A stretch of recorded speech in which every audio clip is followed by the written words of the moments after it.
Jembatan Kali Code yang membentang di atas aliran Sungai Kode, Yogyakarta, adalah penghubung antara kawasan Malioboro dan Prawirotama.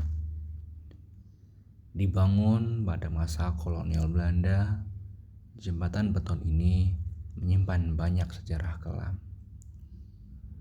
Di bawahnya mengalir sungai yang dulu menjadi tempat pembuangan korban kekerasan politik di tahun 1965. Namun, legenda yang paling melekat adalah kisah Sri Rahayu, perempuan muda yang diperkosa dan dibunuh oleh tentara Belanda pada tahun 1948. Tubuhnya dibungkus karung goni dan dibuang ke sungai, persis di bawah jembatan. Sejak itu, warga kerap melaporkan penampakan sosok perempuan bergaun putih dengan rambut panjang menjuntai dan mata merah menyala. Berikut ciri-ciri kuntilanak di Kali Kode. Penampakan fisiknya, dia menggunakan gaun putih, lusuh, berlumpur darah di bagian perut. Rambut hitam panjang menutupi wajah, terkadang terlihat mata merah bersinar dari balik helaian rambut. Ada rantai besi berkarat yang mengikat pergelangan kaki kirinya dan mengeluarkan bau anyir darah segar selalu menyertai kemunculannya. Waktu muncul biasanya pada pukul 1.23 dini hari.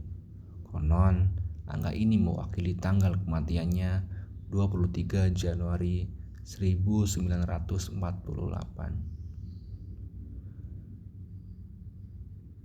Biasanya dia muncul pada hari Jumat Kliwon atau malam Rebo Wage. Tanda-tanda kehadirannya biasanya terdengar suara tangisan bayi dari arah sungai.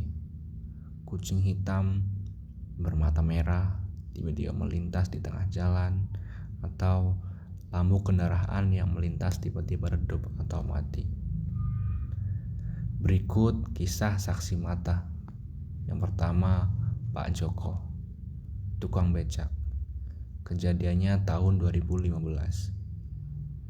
Saat mengantar penumpang turis asing suatu malam, tiba-tiba becak saya mogok di tengah jembatan. Dari bawah jembatan terdengar suara perempuan tertawa.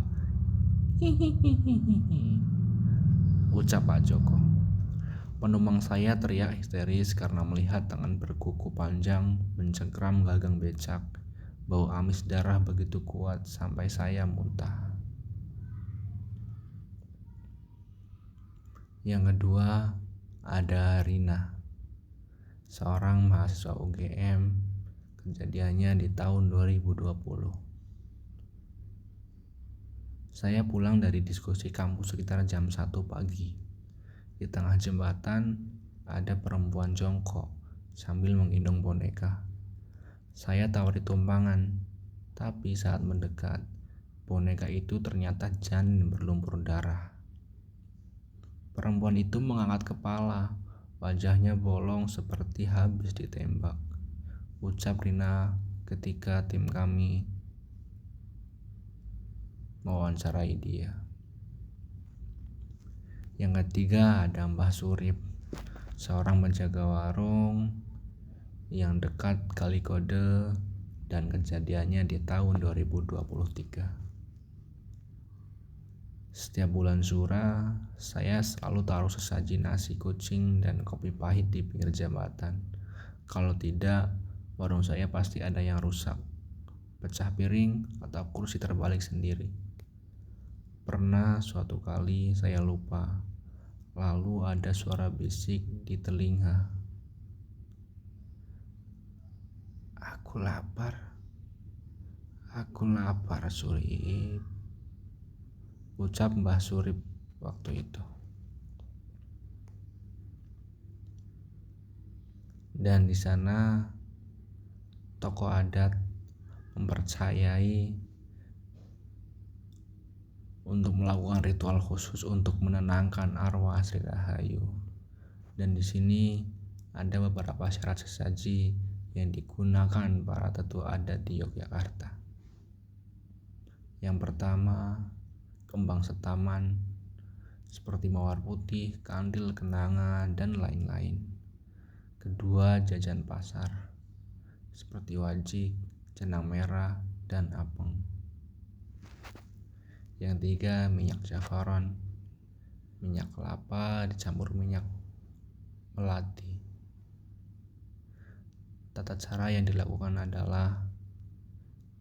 pada malam Rebu Wage malam, membaca surat-surat Al-Quran sambil berjalan mundur melintasi jembatan, dan membaca kidung-kidung Jawa yang bisa menenangkan para arwah Sri. Dan biasanya seorang tokoh adat tersebut menabur bunga ke sungai sambil mengucap, "Sri, pulanglah, yang bersalah sudah dihukum oleh alam." Ada beberapa pantangan yang tidak boleh dilakukan para orang-orang yang melintasi daerah tersebut. Yang pertama, dilarang memakai warna merah saat melintas malam hari. Tidak boleh bersiul atau menyebut nama Sri di sekitar jembatan. Ada beberapa insiden terjadi pada tahun 2024. Yang pertama, pada tanggal 15 Februari 2024, sebuah mobil taksi online terperosok ke parit setelah supir mengaku dihadang perempuan tanpa wajah. Saksi melihat bekas sakar panjang di kap mobil. Yang kedua, pada tanggal 8 Maret 2024, pasangan turis asing dilarikan ke rumah sakit Sarjito karena histeris setelah mengambil foto selfie di jembatan. Di foto terlihat bayangan tangan menghujam bahu mereka. Yang ketiga, pada tanggal 1 April 2024, penemuan jimat berbentuk baju putih miniatur tergantung di pagar jembatan. Diduga ritual pesugihan ilegal. Penjelasan paranormal. Kata Mbah Surti, dukun dari Bantul, menjelaskan, arwah Sri Rahayu terjebak di antara alam liminal karena ritual penguburannya tidak lengkap. Rantai di kakinya adalah simbol penyesalan pelaku sebelum bunuh diri tahun 1930. Untuk berkomunikasi, gunakan media air. Tuangkan susu murni ke air sambil menyebut mantra Kakang Kawah Adi Ari-Ari. Ada beberapa dampak sosial positif atas terjadinya kejadian Sri Rahayu. Yang pertama, jembatan jadi spot wisata misteri, meningkatkan penjualan pedagang sekitar. Komunitas urbex rutin mengadakan ekspedisi malam dengan izin warga. Yang kedua, ada dampak negatif. 7 kasus depresi pada remaja yang iseng tantangan tag kuntilanak. 2. Protes aktivis perempuan karena dianggap mengeksploitasi korban kekerasan seksual. Di sini saya akan memberikan fakta arkeologis. Yang pertama, dokumen Belanda tahun 1949 yang menyebut insiden pembunuhan di Vaduk 23A, nama lama jembatan sebelum menjadi jembatan kode. Yang kedua, ekskavasi tahun 2005 menemukan kerangka perempuan berusia 17-25 tahun dengan tulang punggung patah di dasar sungai. Yang ketiga, analisis forensik menunjukkan bekas tembakan di tengkorak dan rantai besi yang melilit pergelangan kaki.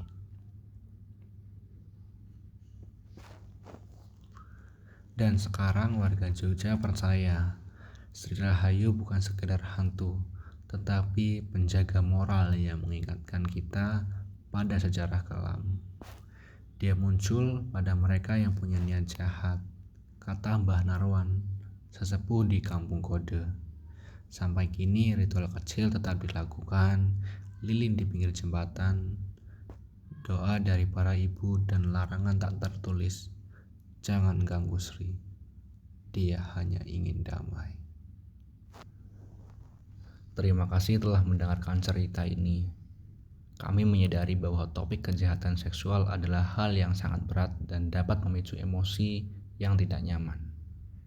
Jika Anda atau orang terdekat Anda pernah mengalami kekerasan seksual, ingatlah, ini bukan kesalahan Anda.